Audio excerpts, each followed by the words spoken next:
Break के बाद एक बार फिर आपका स्वागत है। महिलाओं के खिलाफ हिंसा क्या कभी थमेगी, क्या कुछ बदलाव आएगा, इसी पर बात कर रहे हैं।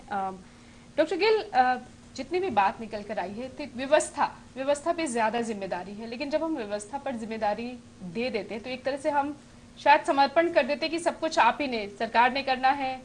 जो ऊपर बैठे हैं, जिनका दायित्व है कानून को अमल में लाना, उन्होंने करना है। यानी कि फिर बदलाव की तो हम उम्मीद कर ही नहीं सकते। वो तो सब कुछ वैसे ही सालों से चला आ रहा है, अभी आगे भी चलता रहेगा, तो फिर वो जो स्पीड पकड़ने की बात है वो कैसे आएगी?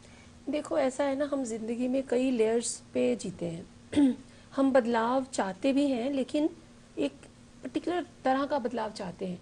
जैसे मैं चाहता हूँ कि समाज में जेंडर इक्वालिटी हो, क्योंकि मैं शायद एक प्रोफेसर हूँ या एक पॉलिटिकल लीडर हूँ या एक ब्यूरोक्रेट हूँ या एक पॉलिसी मेकर हूँ, लेकिन मैं ये नहीं चाहता कि मेरे घर में मेरी बीवी मेरे सामने बोले।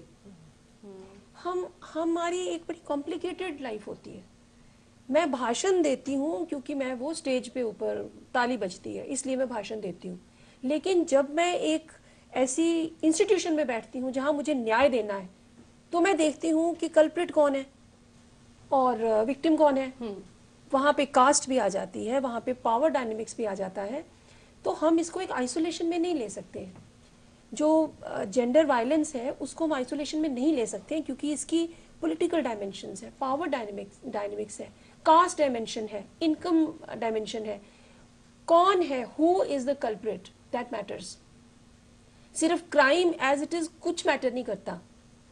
अगर मेरी फितरत ये है, अगर मेरी साइकी ये है, मैं खुद ही कन्विंस नहीं हूँ, मेरे से आप क्या एक्सपेक्ट करते हो मैं आपको जस्टिस क्या दूंगी? डॉक्टर गिल, साइकी कैसे बदलेगी? साइकी वो तो ये बेसिक चीजें, ये बेसिक चीजें हैं। एजुकेशन से, अगर आप बच्चियों से बात करें ना, आज लड़कियों से, वो बेचारी, मतलब जिन लड़कियों को हमने फ्रीडम दी, माँ बाप कहते हैं तू मेरा बेटा है, तुझे मैं बेस्ट एजुकेशन भी दूंगा, बेस्ट इंफ्रास्ट्रक्चर दूंगा, तुम पढ़, तू लिख, तू ये कर। अब वो लड़की आवाज बोलने लगी है, वो लड़की असर्शन करने लगी है, जिसको कि एग्रेशन मानते हैं हमारे लोग। उनको ये भी नहीं पता असर्शन और एग्रेशन में क्या फर्क होता है। वो अपने हक की बात करने लगी है, तो अब उसकी शादी होने वाली है, तो ये नहीं चलेगा। वो ऐसी बहू कोई नहीं चाहता। बेटी चाहते हो, बहू ऐसी कोई नहीं चाहता। बहू गाय होनी चाहिए। ये एक इंसान का रोल नहीं है, लेकिन जो पॉलिटिशियंस हैं, जो पॉलिसी मेकर्स हैं, जो ब्यूरोक्रेट्स हैं, जो ऊपर के तबके में बैठे हैं, उनको दुनिया देखती है, उनको कॉपी करती है। उम्मीद क्या अभी की जा सकती है? सालों से उन्हीं से उम्मीद कर रहे हैं। उनके ऊपर डंडा चलाओगे तब उम्मीद करेंगे। चलाने वाला भी डंडा चलाओगे तो उम्मीद होगी। हम जो डेमोक्रेटिक वाला भी कौन, डॉक्टर राजेश गिल, ऊपर से ही चलेगा। डंडा people's pressure groups will force them. Women's pressure groups and men, only women can't do anything. सारा कुछ औरतें नहीं कर सकती। औरत वो खड़ी होती है, जिंदगी में कामयाब होती है, बोलती है, जिसके साथ में उसका पति, उसका बच्चा, उसकी फैमिली, उसका पिता साथ दे रहा है। वो अपना परिवार तबाह करके कभी नहीं कुछ कर सकती। So we need men. हमें ऐसे मर्द चाहिए, हैं भी। और बहुत बार मैंने देखा है कि मर्द ज्यादा जेंडर सेंसिटिव हैं औरतों से। ये जरूरी नहीं है कि औरतें जेंडर सेंसिटिव बदलेगी कैसे? हम बार बार जब मानसिकता की बात करते तो वही है कि मानसिकता आप ऐसे कैसे बदल दोगे? मुझे तो लगता है कि कई बार ये सरकार के कुछ नारे ऐसे भी हैं, मुझे उनसे भी आपत्ति होती है। जैसे हरियाणा में एक नारा चलता है कि अगर बेटी को मारोगे तो बहू कहाँ से लाओगे। ये मतलब औरत की आप इसलिए चिंता कर रहे हैं क्योंकि आपको उसको बहू के रूप में आप देख सकें। औरत का अपना कोई स्वतंत्र अस्मिता, अस्तित्व क्या आप इलेक्शन में ये भी कहा गया कि वोट दो, हम तुम्हें वोट देंगे। तो औरत के रिप्रोडक्टिव ऑर्गन्स का ही उस पर कंट्रोल नहीं है, वो अपने कंट्रोल नहीं कर सकती है। वो शादी करेगी, फिर ऐसे करेगी, फिर वो परिवार के लिए अपना त्याग करेगी। इस तरह की जो चीजें हैं वो औरत की पुरानी जो एक दबी हुई छवि है उसी को फिर से रीइंफोर्स करते हैं, और इससे उल्टा नुकसान होता है। औरत की साइकी नहीं बदलती है, ना मर्द की साइकी बदलती है। मुझे लगता है कि अब सरकार की ही नीतियों, नारों में कुछ ऐसा है कि औरत की पारंपरिक दबी हुई, कुचली हुई, विरोध ना करने वाली, प्रतिरोध ना करने वाली छवि बनती रहे। आप भी उम्मीद सरकारों से ही कर रहे हैं, जहां से बहुत सी नाउम्मीदी ही मिलती रही है हमेशा। योजनाएं बनती हैं, क्योंकि उनके वो सबसे बड़ा तंत्र है, तो उसकी जवाबदेही तो सुनिश्चित करनी पड़ेगी। उसका मुकाबला यही हो रहा है ना। हाँ, उसका मुकाबला और कोई भी कर नहीं सकता। मेरे ख्याल में अकाउंटेबिलिटी की जरूरत है। अकाउंटेबिलिटी की जरूरत है। अगर जजेस फॉर इंस्टेंस जज मेड लॉ है, जजेस का माइंडसेट भी पेट्रियार्कल है, बहुत बार ऐसा होता है। अगर कोई ब्यूरोक्रेट है, पॉलिसी मेकर है, वो भी पेट्रियार्कल है। अगर आपके पॉलिटिकल लीडर्स हैं, पेट्रियार्कल है। रिलीजियस लीडर्स हैं, पेट्रियार्कल है। Right, there is no accountability. तो जब तक औरतों को वहां तक नहीं लेके जाओगे, तब तक ओवरऑल अगर हम ओवरनाइट चेंज देखें तो नहीं आएगा। तभी वो 33% वुमेन की बात होती है कि वो आएंगी तो चेंज आएगा। पर मैं इस पे भी ये कहूंगी, आज अगर किसी कंपनी ने कोई चीज बेचनी होती है तो कितनी सुंदर एडवर्टाइजिंग करती हैं। हम गंजे को कंघी बेच सकते हैं, हम मार्केट में इतनी चीजें बेच सकते हैं। हम ऐसी मानसिकता को, ऐसे प्रोजेक्ट क्यों नहीं कर सकते? हम चाहते ही नहीं। इस पे मेरा बहुत बड़ा क्वेश्चन मार्क है। नहीं, बिल्कुल, क्योंकि हम सोसाइटी अगर हम ओवरऑल देखें, अगर सरकार चाहे तो ऐसी पब्लिक इंटरेस्ट में कितनी एडवर्टाइजिंग हो सकती है जिसमें एक लड़के को, एक आदमी को शेमफुल होना पड़े। आज स्वच्छ भारत के लिए कितनी चल रही है, जो रोड साइड पे खड़े होके पेशाब करते हैं कि हम उनको दिखाएंगे कि तुम्हें आईना दिखा रहे हैं, तुम्हारे लिए शेम हो रहा है। और हम ऐसी हरकतें क्यों नहीं करते? हरियाणा हाईकोर्ट ने भी एक मामले में कहा था कि अगर कुछ छेड़छाड़ की या कुछ ऐसी घटनाएं होती हैं तो उनकी तस्वीरें जो है लगाई जाएंगी। हुआ कुछ भी नहीं, सार्वजनिक कवर कर देते हैं, सार्वजनिक स्थानों को। नहीं, वो इसलिए क्योंकि अगर आप लॉ का वो देखें तो देखो, लॉ अगर हम इस पे बात करें, इन्होंने किसी ने एक बहुत अच्छा कहा, हमारा तो सारा लॉ ही एक्यूज्ड फोकस्ड है। हम एक्यूज को देखते, उसका राइट तो ठीक है, हमने कसाब जैसे को तुम क्या खाओगे, तुम्हें कैसे रखना है, हमने सोचा जो मर गए हम उनके राइट्स नहीं सोचते कि इनके साथ कुछ इनह्यूमन हुआ है। हम कहते हैं जो है यहाँ बेचारा बैठा, इसको जेल में भी कंफर्ट मिलना चाहिए, इसको पढ़ने भी दो, इसको खाने भी दो, जेल में इन्हें अखबारें भी दो पढ़ने को। ह्यूमन राइट्स हैं, उनके ह्यूमन राइट्स हैं। जो बाहर है उसके तो ह्यूमन राइट्स की हम बात ही नहीं करते। ये बदलाव भी शायद एक ही तबके में देखा जा रहा है, जो पढ़ा लिखा तबका है, वो अब अपने बच्चों को शायद एक अवेयर होकर पाल रहे हैं, लड़का और लड़की में फर्क ना करें। लेकिन एक जो बड़ा तबका है जहां अभी भी ये चल रहा है, जहां की जो खुद महिलाएं जो अभी हैं, जिनके बच्चे, उनको पता ही नहीं कि उनके हक क्या हैं, वो क्या अपने बच्चों को क्या खाक उनको सिखाएंगी, उनमें भेदभाव की जो बात हो रही है वो क्या मैं इसमें एक चीज बस जोड़ना चाहूंगा। आजकल घर घर में टीवी चला गया है। मैं देखता हूँ कि स्त्रियां पूरे दिन टीवी देखती, कोई बुराई नहीं टीवी देखने में, लेकिन उसमें जिस तरह के धारावाहिक आ रहे हैं, सीरियल आ रहे हैं, उसमें दिखाते हैं कि औरतें सारे समय आपस में लड़ रही हैं, औरतें जो है वो एक दूसरे के खिलाफ कॉन्स्पिरेसी कर रही हैं। और ऐसा लगता है कि वो अपने में एक तरह की औरतों को एक छोटा दिखा के, उनको झगड़ालू दिखा के, उनको षड्यंत्रकारी दिखा के जो उनकी छवि प्रचारित की जा रही है, ये अपने में औरतों के विरुद्ध जा रही है। तो जो टीवी जिस तरह की संस्कृति, धारावाहिक, कल्चर, न्यूज प्रोड्यूस कर रहा है, हमें उसको भी क्वेश्चन करना पड़ेगा। बिल्कुल अनक्रिटिकली सारा जो है वो जो दिखाया जा रहा है उसको नीचे मतलब ग्रहण करने की होड़ लगी रहती है। इस पे अगर हम जो फैमिली की बात करें, आजकल देश में बहुत बड़ा मुद्दा आया, मैट्रिमोनियल वायलेंस जो है, रेप है, वो रेप है कि नहीं है, शादी के अंदर जो होता है, उस वक्त क्या कहा जा रहा है, आना चाहिए या नहीं आना चाहिए। उस पे बहुत इंटरेस्टिंग है। उस पे कहते हैं शादी हमारे यहाँ बड़ा अच्छा सैक्रमेंटल वो है, सैक्रोसेंट है, पवित्र संस्था है। अगर ये पवित्र संस्था है, इसमें रेप नहीं हो सकता। गृह मंत्री कह रहा है 498 के अंदर उसमें क्रूरटी हो सकती है। उसी पवित्र संस्था में डोमेस्टिक वायलेंस अलाउड है, उसमें क्रूरटी अलाउड है। अगर या तो वो भी ऑफेंस ना होते तो शायद आपका ये तर्क बहुत अच्छा था। हरियाणा के मंत्री ने एक पब्लिक फोरम पे कहा तो आप तक पहुंच गया। मैं तो उस कॉन्वर्सेशन से ज्यादा वरिड हूँ जो पब्लिक फोरम में नहीं होती, भी नहीं, जो प्राइवेट स्पेसेस में होती है। बिल्कुल, जो लोग पब्लिक में बहुत लंबे लंबे भाषण देते हैं, वही लोग प्राइवेसी में क्या करते हैं, औरतों के बारे में क्या लैंग्वेज यूज करते हैं, उनके माइंडसेट्स क्या हैं। दो मल्टीफेसेटेड है हम लोग, और शायद वो वही रिफ्लेक्शन नजर आता है ये जब आप योजनाएं बनाते हैं या जब उन्हें लागू करने का वक्त आता है, शायद वही माइंडसेट दिखाई दे रहा होता है। आप दिखा तो देते हैं कि महिलाओं के लिए आपने इतने कानून बना दिए, दबाव में आए तो आपने निर्भया कांड के बाद इतना कड़े कानून बना दिए, लेकिन कितने रीटा कितने केसेस, कितने मामले आप तक पहुंचे कि स्टॉकिंग के या छेड़खानी के कि उसके बाद उन्होंने शिकायत की हो?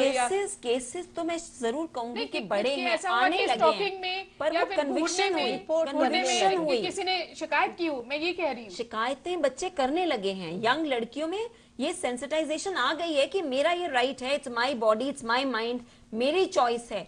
पर वो पहली बात तो वो कन्विक्शन तक कहां तक पहुंचते हैं, बीच में हजार समाज के वो आ जाते हैं, अरे कॉम्प्रोमाइज कर ले, चल छोड़, उसकी जिंदगी खराब हो जाएगी, वो खराब हो जाएगा, केस बनेगा, तेरे को भी जाना पड़ेगा। समहाउ सिस्टम भी ऐसा है ना, यानी कि फिर ये हैरेसमेंट फॉर एवरीबॉडी। ये चर्चा भी वैसी ही चर्चा है जो हम सालों से करते आ रहे हैं कि कैसे होगा बदलाव, लेकिन अगर जब मैं पूरी चर्चा से निकलती हूँ तो मुझे लगता नहीं कि अकाउंटेबिलिटी ऐसा है कि जैसे हाथ आ रही नहीं, है। जैसे डाउरी एक्ट, डाउरी आपने प्रोहिबिशन किया, इतने साल हो गए, तो क्या डाउरी खत्म हुई या बढ़ी? और उसमें शामिल सिर्फ मेल्स नहीं है, लड़कियां खुद शामिल हैं। लड़कियां खुद कहती हैं कि मुझे साड़ी अपना 1 लाख का 1.5 लाख का लहंगा चाहिए। बात तो की बात हम है। इसका मतलब ये है कि अभी तक हम अपने आप को कन्विंस ही नहीं कर पाए हैं कि ये गलत बात है, मुझे डाउरी के बिना शादी करनी है। हमने ये तो कानून यहाँ भी हमें बनाया, अपने इस आप को कानून कन्विंस में करना कन्विक्शन पड़ेगा। कितनी हुई? पहले ये पूछो, डाउरी प्रोहिबिशन एक्ट आपने कहाँ लागू किया? जब 498 में लड़की आके कहती है मेरे माँ बाप से इतना मांगता है या दहेज में इतना इतना दिया, पुलिस को ही नहीं पता कि मुझे डाउरी प्रोहिबिशन भी लगाना है, क्योंकि वो कभी लगता ही नहीं। वो एक्ट बना दिया, रख दो उसको। जब सरकारी मंत्री बात करेंगे तो हमने तो बहुत एक्ट बना दिए लड़कों के लिए। दुरुपयोग का जो सवाल है वो इतना बड़ा मुद्दा जो बनाया जाता है कि महिलाओं के लिए अगर कोई थोड़े कानून जो है जो इफेक्टिव है, मतलब जिनका अंकुश है अपराधियों के दिमाग के ऊपर, उन्हीं को आज तो बदलने की मुहिम चली हुई है। 498A को लेकर हमने एडवाना NCW ने पूरा एक प्रोजेक्ट किया, उसके निष्कर्ष ये निकलते हैं कि अभी तो उसको पूरा औरतों को पता भी नहीं है, पता भी नहीं है। और यहाँ पे जो दुरुपयोग जो बिल्कुल सही, दुरुपयोग इतना बड़ा मुद्दा बना हुआ। एक मिनट, पता भी है तो हो क्या रहा है? नहीं, तो डाउरी एक जगह है, दूसरी तरफ मीडिया है। हम आपके हैं कौन स्टाइल वेडिंग है, तो आपको क्या प्रभावशाली लगता है, ये आप पे इन्फ्लुएंस करता है, डाउरी नहीं। डाउरी तो गई भाड़ में, मुझे शादी ऐसी चाहिए। जब एक वो रोल मॉडल्स जो बड़े बड़े फिल्म स्टार्स और political leaders big fat weddings करते हैं, उसमें अखबारें भी कवर करती हैं, उनका लाइव टेलीकास्ट आता है, तो एक आम आदमी वो दहेज नहीं होता, वो दहेज नहीं होता, वो लड़कियों की बिक्री नहीं होती, वो लड़कियों की आप डीवैल्यूइंग नहीं कर रहे हो, तो उसका प्रभाव होता है। तो हम जब हमारे मीडिया में है आज कन्विंस ही नहीं कर पाए हैं, हम खुद नहीं समझते हैं, ये तो एक सुपरफिशियल एक नारेबाजी है बस। वक्त खत्म हो रहा है। फाइनल कमेंट्स डॉक्टर वैभव, उम्मीद मतलब यानी कि आने वाले, ये मुझे तो लग रहा है कि आने वाले सालों में भी कुछ खास बदलाव नहीं आने वाला। लड़की सड़क पर चलेगी, बस में चलेगी, छेड़छाड़ का शिकार होगी, अगर आवाज उठाएगी तो हो सकता है उसी पर एलिगेशंस लगाए। नहीं, बात ठीक है। आप हरियाणा के, आप दिल्ली में देखिए 7-8 बजे के बाद महिलाओं का बस स्टॉप पे चलना आना, बस पकड़ना बड़ा मुश्किल है। ये कमोवेश पूरे देश में स्थिति है। लेकिन मैं बार बार कहता हूं कि अगर आपको करना है तो एक ज्यादा आर्टिकुलेट होना पड़ेगा स्त्रियों को, अपने आंदोलन विकसित करने पड़ेंगे अपने अपने स्थानीय क्षेत्रों में, और अपने ऐसे ग्रुप फॉर्म करने पड़ेंगे। तब ये कहा जाता है डॉक्टर वैभव कि जब 100 में से एक शादी डिवोर्स तक पहुंच रही है, और अक्सर जिम्मेदार ठहराया जाता है कि लड़कियां जो हैं इंडिपेंडेंट हो गई हैं, इस वजह से डिवोर्स रेट बढ़ रही है। ये भी चीजें उठती हैं। देखिए, अगर आपकी मैं तो ये कहता हूँ कि अगर आपकी ज्यादा आलोचना हो रही है, इसका मतलब आप सही हैं। डॉक्टर गिल, दारोमदार यहाँ पर एक घर का पुरुष है, उस पर भी जिम्मेदारी डाल दी गई ना कि आप अपने बच्चे हैं, लड़का लड़के के दोनों में भेद मत करिए, है ना। औरत पर, एक माँ पर तो जिम्मेदारी है, पिता पर भी जिम्मेदारी है, लेकिन अगर पिता ही पुरुष प्रधान समाज से आया हुआ है, उसकी भी सोच है, तो वहां फिर काम कैसे होना थोड़ा मुश्किल दिख रहा है। नहीं, ऐसा नहीं है। बहुत बार जो पुरुष है ना, वो इंडिविजुअल नहीं है, वो एक कास्ट का हिस्सा है, एक कम्युनिटी का हिस्सा है, एक पेट्रियार्की का हिस्सा है, एक पॉलिटिकल स्ट्रक्चर का हिस्सा है, तो वो बड़ा मैटर करता है। अगर उस कम्युनिटी में लड़कियों को ऐसे ही देखा जाता है कि उसको बाहर क्यों भेज रहे हो अंधेरे में, उसको ज्यादा पढ़ाने की क्या जरूरत है, उसका दिमाग खराब हो जाएगा, मोबाइल फोन लड़की को क्यों दे रखा है। मेवात एरिया में, हरियाणा में लड़कियों को टीवी देखना मना है, मोबाइल पकड़ना मना है, स्कूल जाना मना है, ऊपर कुर्सी पे बैठना मना है। हम फील्ड वर्क कर रहे हैं वहां पे, तो ये भी दुनिया है। सो इस हालत में वो बात पुरुष की नहीं है, वो कम्युनिटी के माइंडसेट बदलने की बात है, कॉन्शियसनेस बदलने की बात है। एक इंडिविजुअल को बदलने से कुछ नहीं होगा, and that can be done from top, bottom से नहीं, टॉप से होगा। फिर हम व्यवस्था से उम्मीदें कर रहे हैं। बिल्कुल, हमें अच्छी व्यवस्था चाहिए। जैसे इन्होंने अभी कहा कि हर कोई कास्ट का हिस्सा है, कोई किसी कम्युनिटी का है, कोई किसी पावर स्ट्रक्चर का हिस्सा है। मैं कहूंगी ये बदलाव बहुत जल्दी आ सकता है अगर सारी वुमेन अपना वोट पावर को यूज करना सीख लें, और हम भी एक वोट बैंक बन जाएं। जिस दिन सारी वुमेन संस्थाएं संगठित हो गई और ये आ गया कि औरतें उस पार्टी को वोट देंगी जो ये करेगा, अब तब तो बहुत उम्मीद जरूर करिए होगा। जब पंचायती चुनाव में पंचायत महिला बनती है, लेकिन पुरुष जिनके पति हैं वो चला रहे होते हैं, महिलाओं को ही काम खड़ा होना सारा है ना। वो जब कर रहे वोट होते हैं। मैं यहाँ पे एक बात कहना चाहूंगी रीटा कि मैंने देखा है किसी भी ग्रुप में, किसी भी प्लेटफॉर्म पे विमेन है फ्रॉम डिफरेंट पार्टीज, वो जेंडर पे कभी नहीं बात करती। वही मैं कह रही हूँ, they run by political interest, वो पॉलिटिकल इंटरेस्ट पे बात करती है। अभी जो बजट कट्स जो आए हैं महिलाओं के खिलाफ, मुझे तो लगता है कि बहुत सारे इश्यूज पे वो इकट्ठा भी बोलती हैं, महिलाएं एज वुमेन भी रिप्रेजेंट करने लगी हैं, हो गया है और उसको हाँ स्ट्रेंथन करने की जरूरत है। और पंचायतों में भी थोड़ी अगर उसकी रफ्तार तेज हो गई तो ये बदलाव की रफ्तार बहुत पंचायतों में एक्सेलरेट पति जा होगी। रहे हैं, लेकिन उसके बावजूद ऐसी भी महिलाएं हैं कि जिन्होंने पंचायत के एजेंडा को बाकायदा बदला भी है और उसके अंदर भागीदारी भी और करी ये है। औरतें भी जिस दिन अकाउंटेबिलिटी मांगने लगेंगी तो समाज में बदलाव आएगा। हम बदलाव की सही दिशा में हैं, इसमें कोई शक नहीं। रफ्तार बेशक धीमी है, लेकिन सही दिशा में बदलाव जा रहा है। ये तो आपके लोकतंत्र तो जब देश आजाद हुआ तब ये सोच लिया गया था बहुत धीमी गति से हमें चलना है। नेहरू जी यही सोचते थे। चलिए शुक्रिया, आप सभी इस चर्चा में शामिल हुए। तो महिलाओं के खिलाफ हिंसा बड़ा मुद्दा है, सालों से बात भी हो रही है, बदलाव की दिशा में काम हो रहा है, रफ्तार धीमी है, लेकिन उम्मीद है कि धीरे धीरे ही सही मंजिल तक जरूर पहुंचेंगे। एक दिन वो आएगा जब स्त्री और पुरुष दोनों की मानवाधिकारों की बात होगी, उन्हें एक इंसान के तौर पर ही समझा जाएगा, एक स्त्री को भी एक पुरुष को, क्योंकि है तो आखिरकार दोनों ही इंसान, और कुदरत की तरफ से भी उन्हें बराबर के हक मिले हुए हैं। तो आखिर समाज वो हक क्यों नहीं दे सकता? आज हमें जेंडर सेंसिटिविटी की जरूरत इसलिए पड़ रही है क्योंकि कहीं ना कहीं ये डिस्पैरिटी आ गई, नहीं तो जेंडर न्यूट्रलिटी पे बात करें ना। अब क्या है कि लड़कियां क्योंकि फ्रीडम मांग रही हैं, लड़कियां बोलने लग गई उस सिस्टम में जो सिस्टम अभी तैयार नहीं है उनकी आवाज सुनने के लिए, तो वो रिटेलिएट कर रहा है सिस्टम। ऐसी भी महिलाएं हैं कि जिन्होंने पंचायत के एजेंडा को बाकायदा बदला भी है और उसके अंदर भागीदारी भी और करी ये है। औरतें भी जिस दिन अकाउंटेबिलिटी मांगने लगेंगी तो समाज में बदलाव आएगा। हम बदलाव की सही दिशा में हैं। और बहुत बार मैंने देखा है कि मर्द ज्यादा जेंडर सेंसिटिव है औरतों से,